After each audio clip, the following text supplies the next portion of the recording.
प्रभाग क्रमांक 17 सह अल्पसंख्याक प्रभागातील करदाते आजही मूलभूत सुविधांपासून वंचितच. एक प्रभाग वगळता इतरत्र प्रभागातील करदात्यांची अपेक्षा आशा धुळीतच.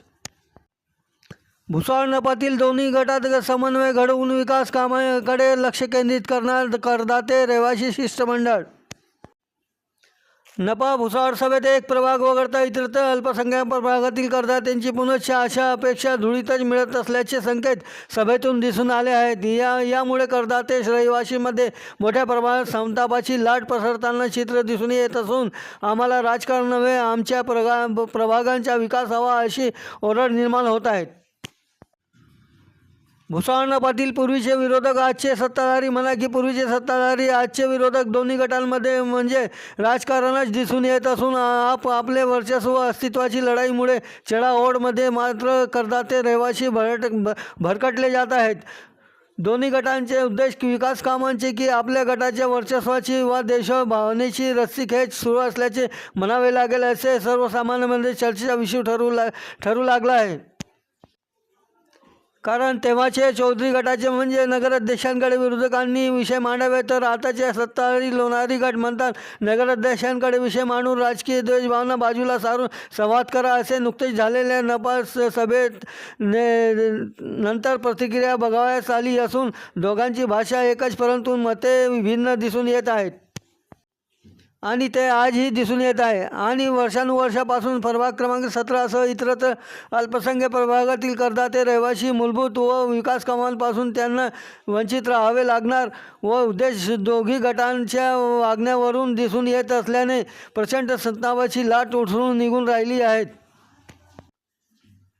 आम्हाला राजकारण नव्हे तर विकास हवा कोणतेही कारण असो दोन्ही गटाचे या वादात मात्र आम्ही भरकटले जात असल्याचे उघडपणे बोलले जात आहेत. दोन्ही गट असे भासवत आहे की आम्ही त्या प्रभागांचे हितचिंतकच मात्र दोघांकडून कृती शून्य दिसत असल्याने त्या भागातील करदाते शिष्टमंडळाने आता ठरवले आहेत की पुढील शिष्टमंडळाची शेवटची मीटिंग घेऊन दोन्ही गटातील समन्वय घडवून विकास कामांकडे लक्ष केंद्रित करणार असे ठरवण्यात येणार असून आणि एका मंचावर कार्यक्रम घडवून आणणार.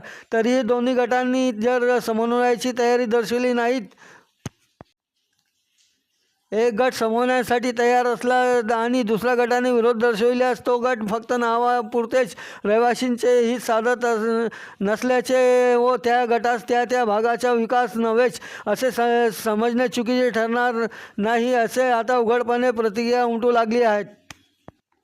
त्यामुळे आता राजकारण्यांचा अंदाज नको. आता शिष्टमंडळ मुख्याधिकारी म्हणा की जिल्हाधिकारी यांना शांतीच्या मार्गाने व कायद्याच्या चौकटीत राहून घेराव घालून आमच्या प्रभागांमध्ये पाहणी करून निर्णय घ्यावे हा प्रामाणिक प्रयत्न करणार आणि जर यावर ही उपाय नाहीच निघाला तर राजकारणी म्हणा की प्रशासन हे करदाते रहिवाशांना वाऱ्यावर सोडण्याच्या तयारीत दिसून व समजून येईल.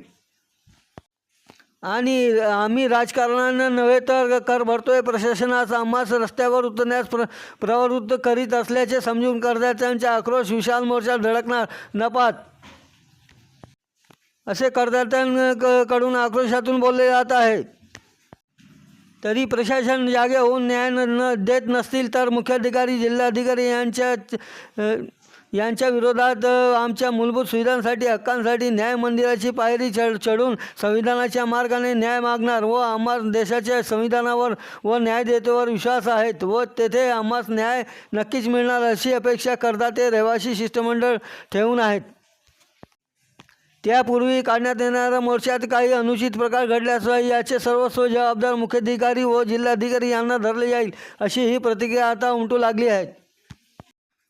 तरी असा प्रसंग ओढू नये यासाठी आता तरी भुसावळ प्रभाग क्रमांक 17 सह इतरत्र अल्पसंख्याक प्रभागातील करदाते रहिवासींचे हित बघणाऱ्यांनी म्हणजे राजकारणी व प्रशासनाने संविधानाने दिलेल्या आपल्या अखत्यारीत असलेल्या अधिकाराचा पूर्णतः उपयोग करून न्याय द्यावे अन्यथा वरील मजकुरानुसार कायदेशीर व शांततेच्या मार्गाने आम्ही न्याय हक्कांसाठी लढा देणारच असे करदाते रहिवासी शिष्टमंडळांकडून बोलले जात आहेत.